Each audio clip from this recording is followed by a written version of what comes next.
civil society and the people have room to participate in the EAC integration. Then Article 7 on the operating principle is what you have referred to, that Article 7.1a provides that the EAC integration will be people-centered and market-driven. That means the private sector and the civil society have room and have to have a place in the participation in shaping what kind of integration that we have in the community. Then the treaty dedicates a full chapter 25, for private sector, civil society, and interest groups participate in the transformation and the integration process of the community. It has Articles 127, Articles 128, and Articles 129. But Article 127 is so specific that it provides for creation of an environment where civil society can participate in the in the integration process. Then also there are several sub-articles in there that speak to the same. The one of creating an enabling environment, continuous dialogue between the private sector and the East African community organs and institutions, as well as the creation by the Secretary General of a forum where civil society, private sector, and other interest groups can interface, discuss with the community organs and institutions. Then it also provides under Article 29 too that the Council of Ministers will create a modality for participation of civil society, private sector, and interest groups. That means there was vision and foresight by the framers of the EAC integration to provide for engagement of key stakeholders like the civil society and private sector. Therefore, to implement this council developed the consultative dialogue framework, which provides for discussions between civil society and these interest groups have mentioned with the community to discuss integration matters. And this is cascaded both at national level and regional level. Therefore, there is also the SDGs Forum, which so far we've had 6, and I think my colleague Gendros will talk about the 7th Secretary General's Forum. What we are planning provide civil society and other interest groups and private sector a room to discuss and interface with the Secretary General to highlight their interests. I submit, Madam Chair. All right. Thank you so much, Mr. Charles. Lillian, I think as EACSOF, you are the main actor working to support the civil society engagement. So we would like to hear your comment based on the articles that have been mentioned so much by Charles. What is the state of play? How have you been engaging at the EAC integration, opportunities, and maybe you can even highlight some of the challenges you are facing at the civil society sector. Karibu sana. Thank you, Neema. And thank you, Mr. Charles, for laying out the background. I work with the East Africa Civil Society Organizations Forum. Just a brief introduction about what we do.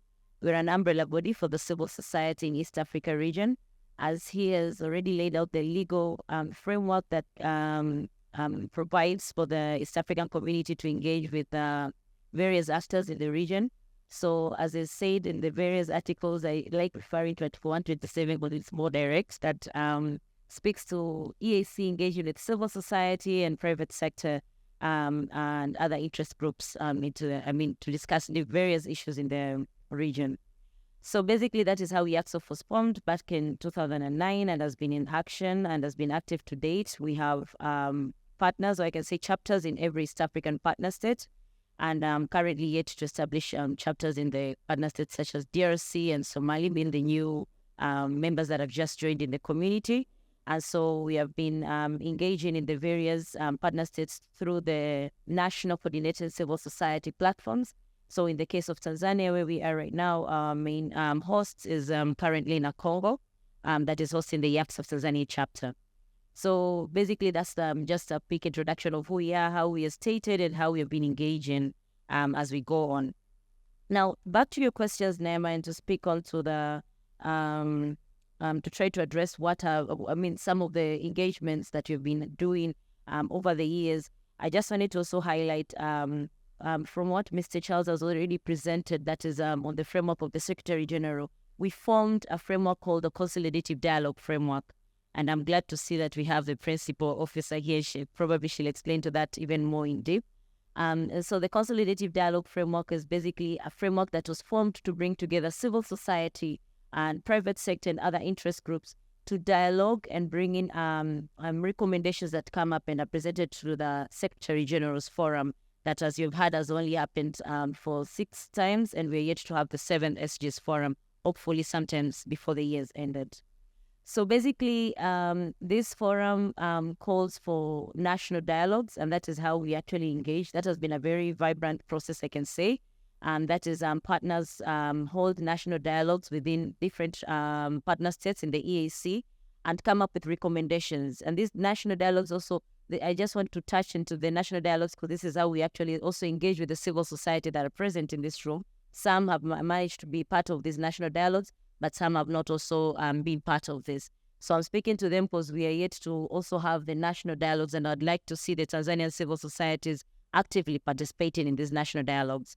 So we hold national dialogues with the various actors. That is, in my case, I'll speak to the civil society, where we convene and have these dialogues and come up with specific recommendations. Some of the issues that are emerging for the civil society that you feel that are necessary to be addressed at the East African region level. And so after we have these national dialogues, then we choose a number of recommendations that will be presented to the Secretary General's Forum. And after that, these recommendations are actually taken forth to the Ministerial Council, and that is leading up to actually being presented to the Heads of State Summit for assent and domestication within partner states. So basically, I can say that's the formal or legal recognized framework for civil society engagement with the East African community that stands to date and has been vibrant, has been effective over the years. We understand the challenges that we've had over the past years. But then again, I just wanted to also just go back to the actual framework and explain to the civil society the main framework that actually exists for CSO's engagement. Apart from that, over the years as well as a civil society, we have managed to have vibrant engagements with the East African Legislative Assembly.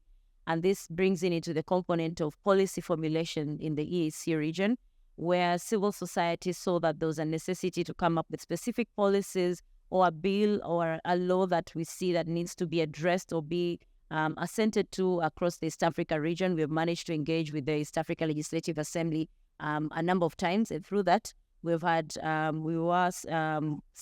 can say, championing, or we are supporters to the formation of the East Africa Youth Policy that was adopted and formed and was adopted by the Parliament in 2014. And then we also were champions, I can say. We also partnered in formation of the HIV AIDS policy that was also passed in 2014. And currently, we were also partners to advocating for the passing of the bill, of the gender bill that was actually passed in 2017, that is also yet to be domesticated in partner states. So these are some of the, I can say, some of the laws or some of the bills that as civil society we've managed to champion through and seen them through. It's not an easy process, I have to be honest. But then again, we can say these are some of the milestones that you've seen in the engagement that we've had over the years with the East African Legislative Assembly.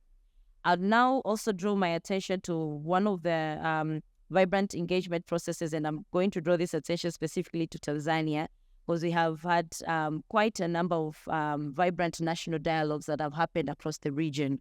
And why I'm saying this is that the dialogue is not very necessarily vibrant in the Tanzanian context, and I'm sorry to call that one out. But we have seen the practice has been very fruitful, and why I'm saying the national dialogues are very important is because when we have these national dialogues, we have ministries, representatives from the ministries of EAC from across the different partner states. But then again, there's a variation of how different partner states respond to these dialogues and how actively they take up these recommendations. And this becomes a very important process because then again, as I've told you earlier, the recommendations that we actually develop go straight to the Ministerial Council. So if we are having these dialogues at the national level with the ministerial representatives there, then it's easy to channel these recommendations to the EAC. And so at this juncture, I had hoped to add the Ministry of Tanzania, EAC, to call upon their active engagement around this because there's a number of issues that have been raised by the CSOs, and we'd like to see them also be championed and channeled into the EAC. So those are some of the, I can say, the vibrant engagements that we've had. And this goes without saying, the continuous and active engagement with the different EAC departments. As you've seen, we have the Social Affairs Directorate. That's the specific department that hosts civil society in the East African community. We have had a number of thematic engagement activities. We have done a number of gender and youth-led activities with the specific department. But also we have had engagements with other departments such as the agriculture, trade and investments through some of our members in the region. And also we've had also engagements with the health department in the EAC. So just these are some of the few, and also not going without saying, we've also had vibrant engagements also with the Peace and Security Department. So why I'm mentioning these different departments is that we also work through thematic areas as civil society. So as an umbrella body, we have a number of thematic areas that we work on. And in these specific thematic areas that we are working on, we also try and touch base with the specific departments that are within the East African Community Framework. So basically, those are them. I can say some, I can mention too, the engagement initiatives that CSO have been embarking on over the years. Do I have to go to the challenges right now? Maybe no. I have a follow-up question. Maybe before you go to that, I think utilizing the civil society who are present in the Civil Society Week. You know, I have been attending some of the EACs of the East African Civil Society Summit. I can say that the engagement for the civil society from Tanzania, for me, I think it's really not satisfactory. Can you tell us the reasons why maybe the civil society in Tanzania not being very active to the integration agenda? You also mentioned something to do with the chapters in the states, in the partner states. How is the state of the chapter of the civil society in Tanzania in relation to the EAC integration? Neema, you want FCS not to give me food? You see, Justice is there looking at me. Anyways, yeah, that one was actually going to go into the challenges that you've faced. But thank you for bringing up the summit. I think that's an oversight. The summit came up as one of the main, I can say, an initiative to address one of the main challenges that EACSOF has been facing, or I can say civil society has been facing over the years. And this also brings it to the discussion, and one of the challenges I was going to discuss later was around the shrinking civic space. So I know this has been a challenge at national levels, and we have had this conversation a lot at the different partner states. But we also felt at the East African level, civil society voice was also shrinking. We were failing to actually convene. We were failing to actually discuss a number of issues. And this doesn't only entirely goes up to the policy makers that are the ones who are shrinking, but even ourselves as civil society, we have shrunk on the levels of engagement. We have shrunk at the levels of the activities that we're actually embarking on, both at national level and at regional levels. And so this came up as an idea after COVID. I think COVID brought the worst in most of the activities that civil societies were working on. And so we tried to see what is the best way to have a comeback, because then again, regionally, we as civil society were already shrinking. The level of awareness was going low, but not only to policymakers, that is not only to the EAC, but also to the civil society. We saw a shift, and we saw a change of areas of focus and on activities. And so we saw there was a need to have a CSO summit, basically just to bring in the civil societies to discuss the emerging trending issues at national levels, but also to see how best we can tap into the already existing experiences. Because then again, that addresses the gap. We realize that civil society at the national levels in their own areas of expertise, there's a lot of information that is coming even to the CSO week. Every year I learn new things. I engage new partners. I form new networks attending this CSO week. And so I get to learn that there's a lot that can be harnessed from the Tanzanian civil societies. But then again, as Neema has said, that has not been quite a vibrant engagement at the EAC level. It has been quite a challenge. the face of Tanzania, to be honest, has been very, how can I put it, blurry. You don't see the Tanzanian civil society before you even go for the chapter. Because then again, the chapter is also strengthened by the civil society themselves. So if you don't have CSOs engaging, it's not easy to have a chapter that is strong in the country. That is why I said I'm trying not to name countries, but then again, we have good examples of countries of CSOs that are more proactive when it comes to engaging at the EAC level. And you'll be actually surprised on how much they actually get done and get to push agendas when you have a voice of strong civil societies engaging in the EAC. So in the case of Tanzania, I would not want to point direct fingers. Yes, I understand we have challenges with the Tanzanian chapter, and I understand that the Tanzanian civil societies have not gained much interest. But then again, I know as the EACSOF and as an umbrella body, we still have more work to be done at the national levels. And at this point, I just want to thank the partnerships that are coming up with the EU and GIZ. We are hoping through that we'll be able to raise more awareness about the East African community or the integration within the national levels, with the national consultations that we are going to hold together. I believe that is also going to foster that discussion. But then again, I call upon the CSOs in the room today. I think we need to pull up our socks. We need to do better. It becomes quite a challenge. And just to let you know, the summit just began last year. This year we had our second summit in the same venue, in the same room we are sitting. And this was specifically a request from the Ministry of Community Development that let's have another round of the summit in Tanzania so that to see more Tanzanian CSOs engage. But then again, the number is always not equally to expectations. And you actually might be shocked to have other partner states at a larger number compared to the Tanzanian civil society. So today, I will not point fingers and say it's the Tanzanian CSOs. I understand the level of awareness might be very low, but then again, I think we need to see how best to embark into the opportunities at the EAC. Because then again, there's a lot. We have somebody from private sector, I'm sure is going to share with you the vast opportunities, but also we stand to network a lot at the East African level, and there's a lot of experience to be shared, and also to see how we can form solidarity on the various advocacy initiatives that we have in the region. Asante sana, Lillian. Before going to generals, I would like you to be given a microphone after Marius has spoken.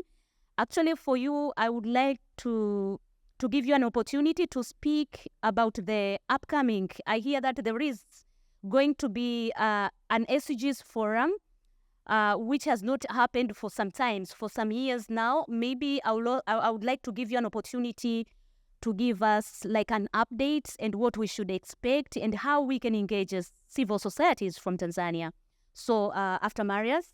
So now coming to Marius, Karib Sana, I know you have been engaged so much at the regional level to support the capacity building of the civil society. So can you give us some very concrete examples on how you have been supporting the civil society in the region? And then I think you can also mention some of the concrete actions that will be implemented by the program that we are working together so that the civil society, they can understand what is coming next after this panel, maybe in some few months to come. So please, over to you. Asante sana, Nema, and very good morning again. I'm not sure, is this on? Yeah, I think so. So first of all, thank you very much for the question. Looking back a bit on the support and how we've worked with CSOs in the past, as Jay said, maybe before I go into the now and what we have planned together with EAC, EACSOF, EU. So as GIZ, we've been working with the EAC for a long time. So actually we celebrated our partnership of 25 years last year, while EAC is only celebrating its 25th anniversary this year. So we've even been supporting EAC in the setup of the community. And obviously from the start, there's been a strong focus, and I think Charles has mentioned it also from the treaty, on people-centered integration, because I think there was a strong learning. And I have to say, I was not there in the late 70s when the first EAC dissolved, but I think from what I've heard, but also from what I've read, one mistake was that the people were not integrated enough or engaged enough in the integration process. So this is really something that I think now is very much enshrined in the treaty, as Charles has laid out. So this has also always been one of the areas that we support. And maybe just to give 3 examples of the past. One, I think that also goes in the discussion today, and Lillian has already mentioned the CDF. So we've worked with the EAC in, I think, 2011 in the development of the CDF actually. So we supported that financially and technically, and therefore are now very eager to work again in the Lifted project, which I will allude more on in a second, to fill it with more life than it has had for the last years. And then another maybe more concrete initiative that we had, I think, around from 2018 to 2021 was IDEA. Maybe some of you know it. It's the incubator for integration and development in East Africa. So that was an incubator where we supported, I think, a little bit over 40 small-scale projects from all EAC partner states, from CSOs and small businesses to people basically grow their innovation. So they were supported via local subsidies, and we have some quite successful examples that came out of this. Just to mention two, one is maybe again some of you know it, Clinic Pesa. So that is an app where you can get small loans for health insurance. So when you don't have health insurance, you can get micro loans, and it can help you to pay your health bills. But then the second one is Southeast Africa. They are based in Nairobi, and they are basically offering via SMS technology, they are offering real-time information to especially women cross-border traders on the current laws and rules and policies on cross-border trade in the EAC, so they can basically trade more informed and thereby more safely and profitably. And again, I think around 130,000 women have so far profited from this. And then another example where we've been engaging with youth is via one of our projects, that's the African Union Border Program. And as we all remember, COVID was quite a hard time, and it really had a big influence also on border communities. So at the time, the African Union Border Program was working with the youth ambassadors who are also working closely with the EAC to raise awareness about COVID in the different border communities, and that was very successful. So just to give some few examples from the past, but then looking more now into the Lifted project, which we're implementing on behalf of EU and in very close partnership with EAC, also EACSOF. I think the East African Lawyer Society is here as another important partner in this project. Lifted stands for Leveraging Integration Frameworks for Trade and Services and Civil Society Organizations in East Africa. So you can already hear from the name, it has a bit of a twofold approach. So one focuses more on the trade aspects and growing trade and services in the region, while then the second part of the project is focused on supporting actually what we are discussing today, which is civil society engagement in the EAC process. And I think Lillian alluded a lot already on the needs. So here again, we have two main areas that are then filled with different actions, and I'm happy to allude on them also later a bit more. But one area is actually to work on the policy and legislative frameworks and strengthen them to enhance engagement of CSOs in regional economic integration. So it is actually, like Lillian has mentioned, the CDF. So we're working with EAC and Generals and her department, and also with the EACSOF to make those things like the SG's forum, where I know many of you there are very eagerly waiting to have it happen again, to actually make it happen again this year and support the process. But also then, as Lillian has mentioned, to offer also on the national level engagement twice a year, while we're also working with EAC and the EACSOF, but then also inviting the relevant ministries of EAC affairs from the 8 partner states to engage with the CSOs on national level on what are the issues that they also want to discuss at the regional level, to basically then again feed into the CDF process. And here I'm very happy to say, and we discussed on Tanzania already, that actually in 2 days on this Thursday, as part of the CSO week, we are offering the national meeting for Tanzania. So I would very much ask you to please join the session and bring your points forward. The EAC colleagues will be there. Also the Ministry of Foreign Affairs and EAC will be there. So that can already be a first step for more engagement. But then also apart from that, we have several initiatives. So we also want to, I think many of you are aware that there's the EABC EAC working group. I think Charles is also leading that one. So we also want to work with EAC to create more like a standing body of constant engagement between EAC and CSOs, like it already exists for private sector, apart now from, for example, the yearly SG Forum. Then I think what is, apart from that, very relevant to mention is that I think always for GIZ, we have a strong focus on capacity development. So also here, we have a strong focus in the Lifted project on women and youth, to work with them and kind of raise awareness, but also train them on how to engage more in policy-making processes. I can already give an example from, I think, July.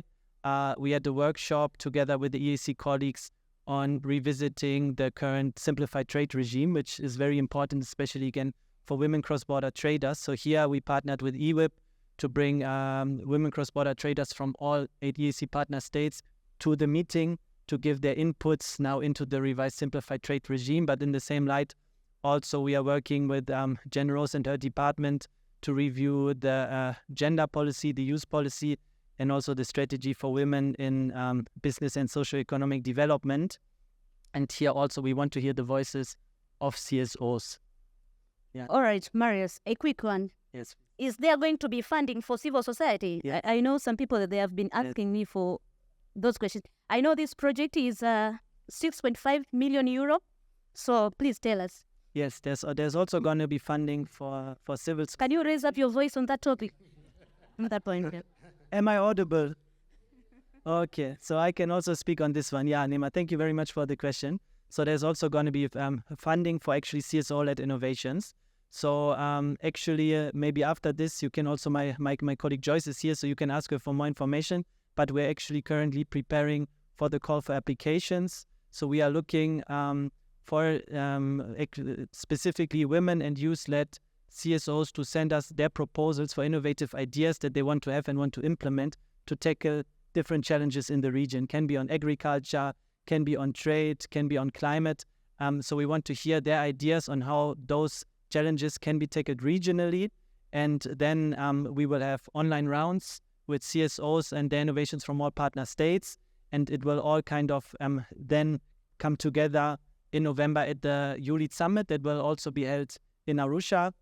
And there we will invite then 2 CSOs per partner state, where they can then pitch their proposals. And after this pitching event, we will then select 1 CSO per partner state, also for local subsidy support to then further their innovation. So there is support for you. And again, I'm also here after the round. I'm happy to talk with you already. If you have some ideas, we're already happy to hear them and then tell you how you can apply also for that funding.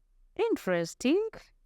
So, Kalina, can you tell us some of the strategies that you have been using for that successful engagement of the civil society in the European Union region? Please, over to you, Karib Sana. Sana, Nema.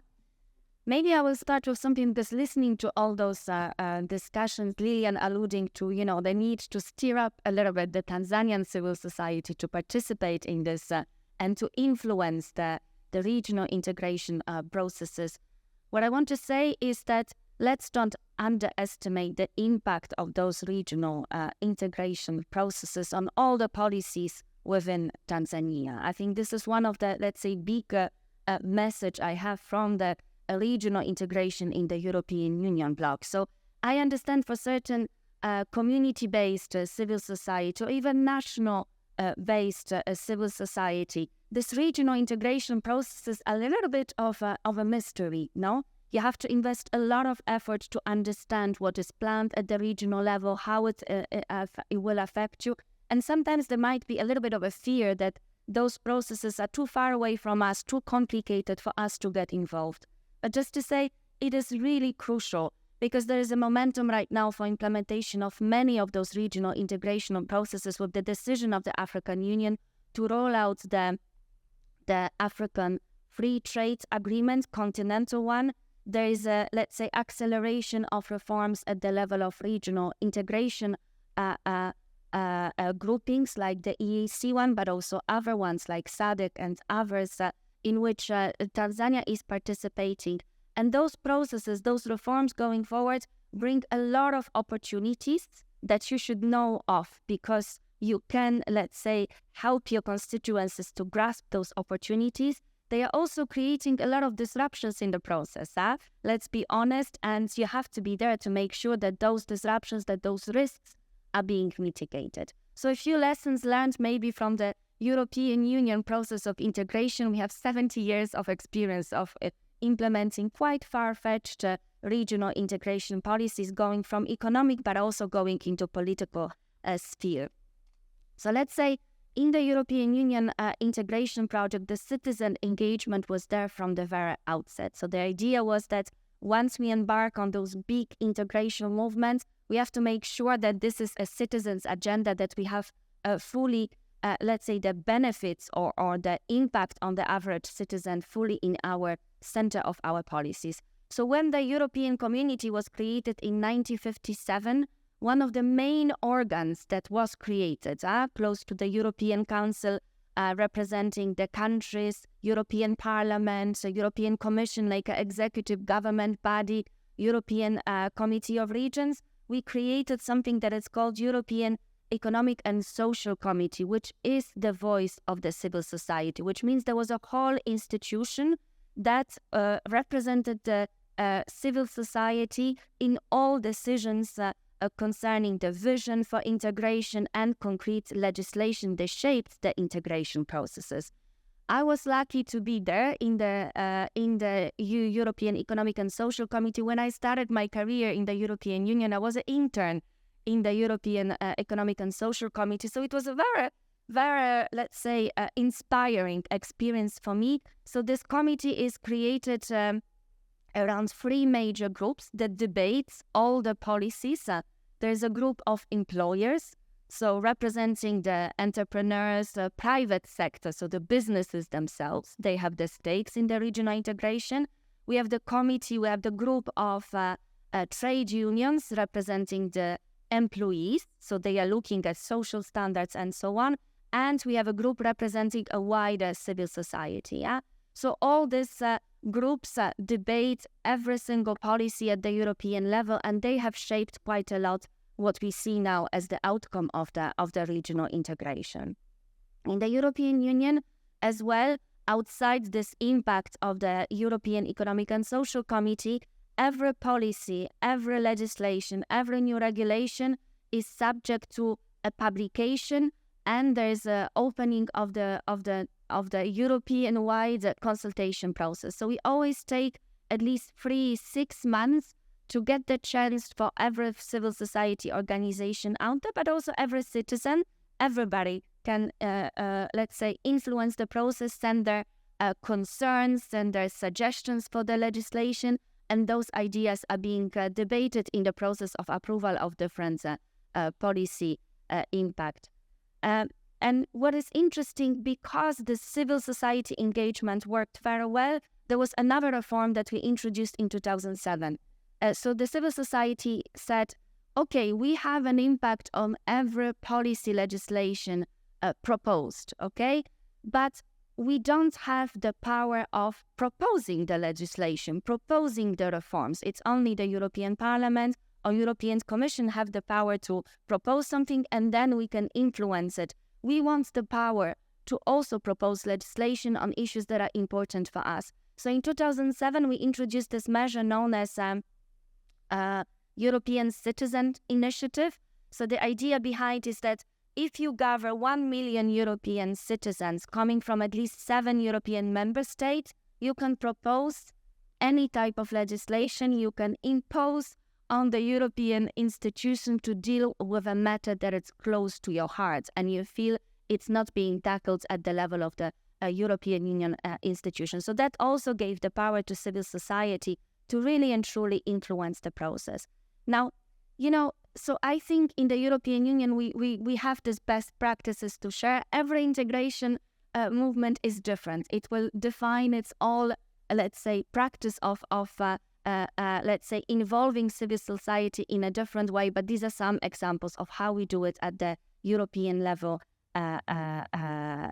in Europe. Now, what we say, it's the citizen-centered agenda that we should impose at at the level of regional integration. So a few ideas how it shaped the European Union integration processes, because it really, I think, shapes the way we moved on. So for example, when you open the regional integration around the 4 freedoms, free movement of goods, free movement of services, free movement of persons, free movement of capital, this integration can go in many different ways. I think what the civil society engagement in the European Union made is to move this integration process in certain ways. For example, there was a very strong push to protect small and medium-sized enterprises in this process, you see? So it's true that opening the trading routes profits straight away big companies that are ready to expand their markets outside in different countries. But a lot of effort in European Union went into supporting small and medium-sized enterprises in, let's say, seizing the potential of the opening markets out there. But you have to have tools for this. You have to have a policy focus on this type of measures.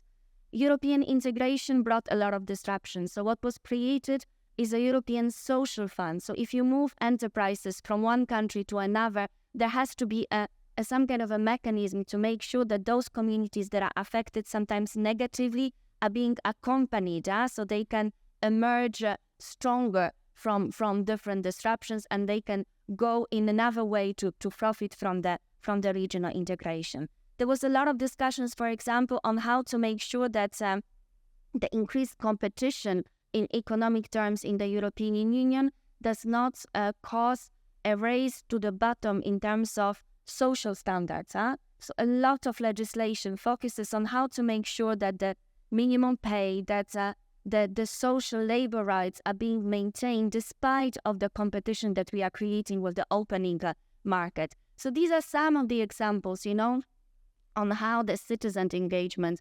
influenced a lot of the agenda. Another issue was to make sure that the European Union delivers not only to companies, businesses, but to the average citizen. A lot of effort went, for example, into facilitating the opportunities for the youth. We created the free movement of persons, but also we invested a lot in a program called Erasmus, and Nema knows it very well because she manages Erasmus Mundus that is open to our partner countries. But Erasmus created an opportunity for every youngster in Europe to go and study somewhere else. And we created a way of recognition of, let's say, educational experiences. So if you go and study in Ireland, you can with this diploma go and work in Germany, for example, after that, because those diplomas are recognized, and you can actually expand your ideas, entrepreneur ideas, but also work anywhere in the European Union. So these are some of the stakes that you have as the civil society to influence the let's say, acceleration of the integration, regional integration that we see right now at the level of the EAC Secretariat. All right. Thank you, Karina. I think in terms of resourcing as well, if you can also mention about that. I think there is also a lot of investment in all those kind of initiatives. I don't know if you can highlight also some bits of that here. Yes. So the European Union, as with this experience of regional integration, has been supporting African Union, but also all the regional integration movements in the rolling out of those regional integration reforms. We have been working very closely with the EAC Secretariat to support, for example, the rolling out of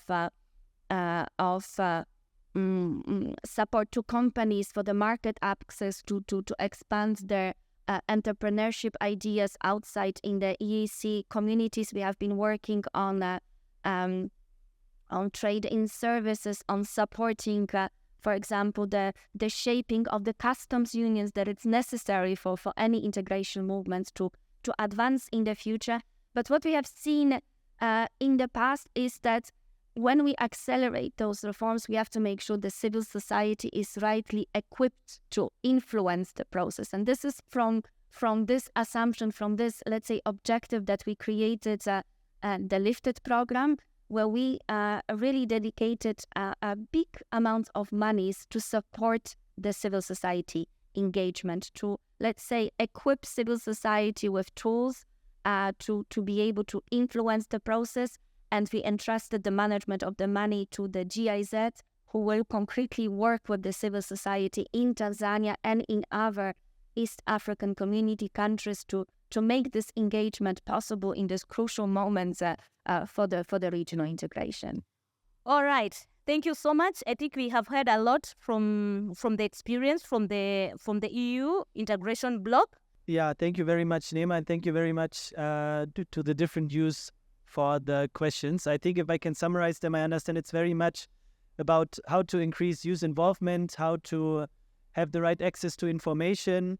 And so here I can just basically say a few things, or also a few activities we're doing under the Lifted project to that end. So one thing that we are doing is, I did mention that earlier, we are also working right now with the East African Lawyer Society to develop a toolkit that is specifically designed for women and youth to then be rolled out in all 8 partner states, where you can then be invited and then learn with this toolkit on advocacy, on policy formulation, so how you can really influence this regional economic integration process. So that is one.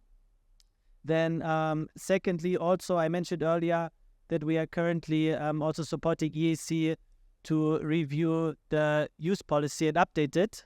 So Madame Generose is sitting there. So also I think you can engage with her, but also with my colleague Joyce sitting right next to her, who's leading the process from our side, to also give your input into the updating of those policies. And then lastly, also what I can say, I mean, we are sitting here directly at the EAC Secretariat in Arusha in the former Nyerere State Lodge. So the EU Youth Sounding Board, but also all other youth groups, whenever you're in Arusha, feel free to reach out to us and feel free to come to our office, because we're having a lot of activities in the Lifted project, but also beyond, where we always have a focus on youth issues. So just feel free to reach out, come to me even after this meeting, so I can give you my card to my colleagues who really enjoys, so we can even kind of foster the discussion. And then see also, I think there was the question on how projects are developed to then also have the right approach in mind to support youth. And that is also something where we are always engaging when we prepare for a project, even for the Lifted, when we reach out to the different groups, to the ULI, to the youth ambassadors to get their input. So we are happy to also hear from other youth groups in how we can foster youth engagement in regional integration. Thank you so much. Karina, maybe you address some of the issues and you conclude. Yes, and then I'll come to you. Yes. Chan. So on the youth, I think let's start from mechanisms that already exist at EAC level to engage the youth, because maybe, this is something that you can build on. So what we have in the EAC is that each member state of the EAC chooses their youth ambassadors. And we have been involved in the process of the choice.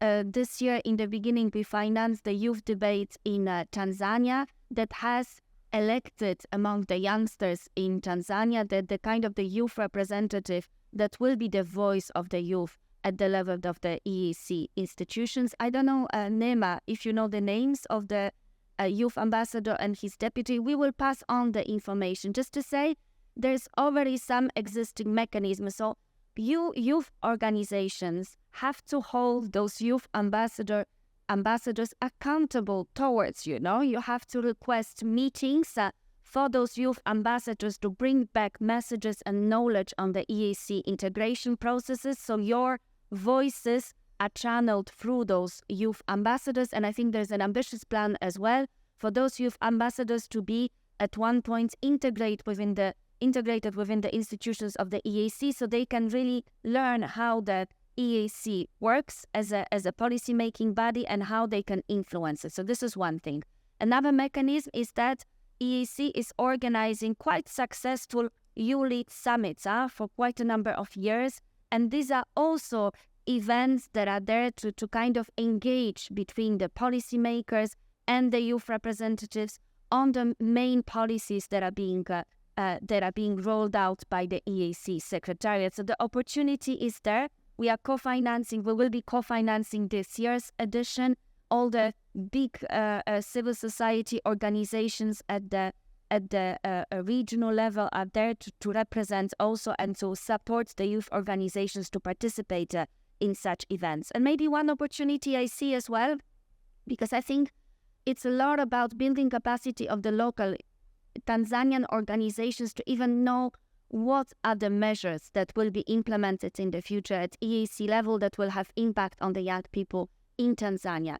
So we are now in the process of a call for proposals at the European Union level. So we want to support a consortium of civil society organizations to support youth initiatives. We will, I think it's 2 million euros, NEMA, that we will have for this lot. And maybe with these discussions, we will make sure that once this grant is being awarded, that we will have a specific activity out there to actually gather the the youth representatives, the youth representing civil society organizations in here for debates on EAC regional integration process. So we build this capacity, we build this understanding, and we let's say brainstorm how to increase your lobbying capacity on what is happening at the regional level. So this is a promise from our side. Thank you so much. Over to you, Charles. It looks like the framework for stakeholders engagement at the EAC, it's not working. People, they don't feel being at the center. Please. Thank you so much, Naima, and thank you for those questions. First of all, there is a framework for consultations, dialogue, and a platform for civil society to engage in the EAC integration. And probably the challenge is, again, down to implementation. The framework is set there, is there. So now it is upon the civil society to utilize the framework that has been passed. This consultative dialogue framework is a framework that has been adopted by the community. And it has clear ways of implementation, consultations. You see, consultations start at the national level, and the civil societies at the national level should organize themselves and provide the issues that they want cascaded to the regional level. They have national apex bodies. Again, that's the organization within the partner states. Utilize your apex bodies to raise your issues, who subscribe to the regional EASCOF, which is your representative at the region, and has observer status at the EAC community level. They participate in the EAC policy making processes.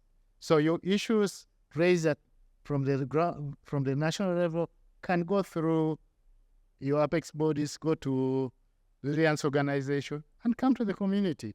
That framework is there. It's just probably the need to be proactive and bring those issues and probably guide on how we need to do better. All right. Lillian, maybe people are not very well informed about all these opportunities. To conclude in just 1 minute, I see Taj is already at the stage. 1 minute, Naima, seriously. Yes, just 1 minute. Okay. Well, I had a question for Karine. You will ask her during lunchtime, don't worry. Okay, clearly the time is up. But one thing I just wanted to also pause, and from the discussion we've had, is that what I've also learned from Karine, this goes on to now answering the questions. What Karine has stated, and also to respond to what Onesmo has raised and Mama here has raised, we have more likely a similar structure with what EU has. And I'll go back to say with what Charles has said is that I think we just have the challenge of implementation. What I've heard about the social committee that EU has is similar to what we have in EAC called the Regional Dialogue Committee. We have youth represented, we have gender represented, we have business persons represented, we have trade unions represented, we have civil society, we have law, I think we have tried to have a very wide committee that brings in a number of stakeholders that need to engage with the community. I think the main challenge that we're seeing here, I think we just have to see how we address this. Is it the political will? Do we have the heads of state are not willing to implement the recommendations that come out from this committee? Or is it we as citizens that are not engaging vibrantly with these specific frameworks that are there? What Mr. Charles did in the beginning was very essential, and I want to echo this very loudly. Mr. Onesmo, treaty inaelezea a lot of engagement strategies for CSOs. All the articles he mentioned, including the chapter 25, speaks a lot on how CSOs can engage. Maybe we need to revisit it and see how best we want it to address, but the treaty really speaks to that. But the main challenge that we're also seeing again and again is the level of actual practicability. Somebody has mentioned that EACSOF already has observer status. That has been the biggest dilemma we have right now. And the question that we're coming to right now is, yes, we want the observer status as EACSOF to actually sit in the Ministerial Council. Can we actually contribute or give our comments to the policy-making decisions? Amani kuka just sitting in the room and say that EACSOF is present and has sat there. Just to give you an oversight of how, speaking to the SADC region, and you have had your recommendation on engaging the Heads of State Summit. In EAC, I know, but Neema, please. In EAC, just one more other minute. So in EAC, the framework is, I'm not saying it's different, but can be much more, I can say, speaking to the reality on what happens in EAC. The Ministerial Council is actually one of the most important stage where that brings in the decision-making policies in EAC. They inform the summit. And so why you are hearing most of us speaking about observer status, being part of the Ministerial Council is because we know this, the Ministerial Council actually informs what the heads of state of summit sit and decide. So if as civil society, as EACSOF, if I actually sit in the Ministerial Council and actually get the opportunity to present issues for the civil society, automatically expect to see them in the heads of state. Not that we are saying that we don't want position in the heads of state. We have seen had that happen to business sector, and I've seen Mr. Charles is here. Business sector has quite a vibrant engagement and even have a lot to speak during the Heads of State Summit. Where does that come for the civil society? That is one thing we also try to see how we discuss moving forward. And as I finalize this, my only request, and maybe I'll request here, and let's not go back to the mistakes that I know as the EACSOF we have more work that needs to be done. And that is why I said thank you to the upcoming project. We believe that will be more visible at national levels and to see how best we can collect recommendations. But while we are speaking at that, because then again, people are not informed, this week on Thursday, we're going to be having a national consultation for Tanzania. And I think Marius has spoken to that one. And so to just make it easy now that we have a number of civil society in the room, I will just request one exercise, just one simple exercise for the CSOs. Pick up a paper. Just a paper, just half a page. Because I know most of you may not be present in that session on Thursday. Write your main issue that you'd want to see addressed in the EAC in this year's Secretary General. I mean, we are going to have the forum. Madam General has spoken about the forum. It might be in November. The date is yet to be confirmed. Just one second. One issue you can actually write, even if you're not coming for the session. During lunch, you can give it to me or give it to Cyril, raise your hand.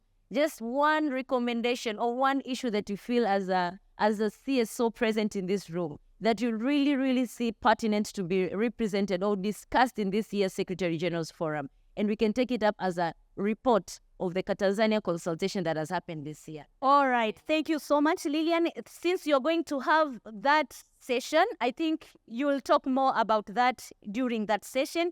Otherwise, I would like really to thank you so much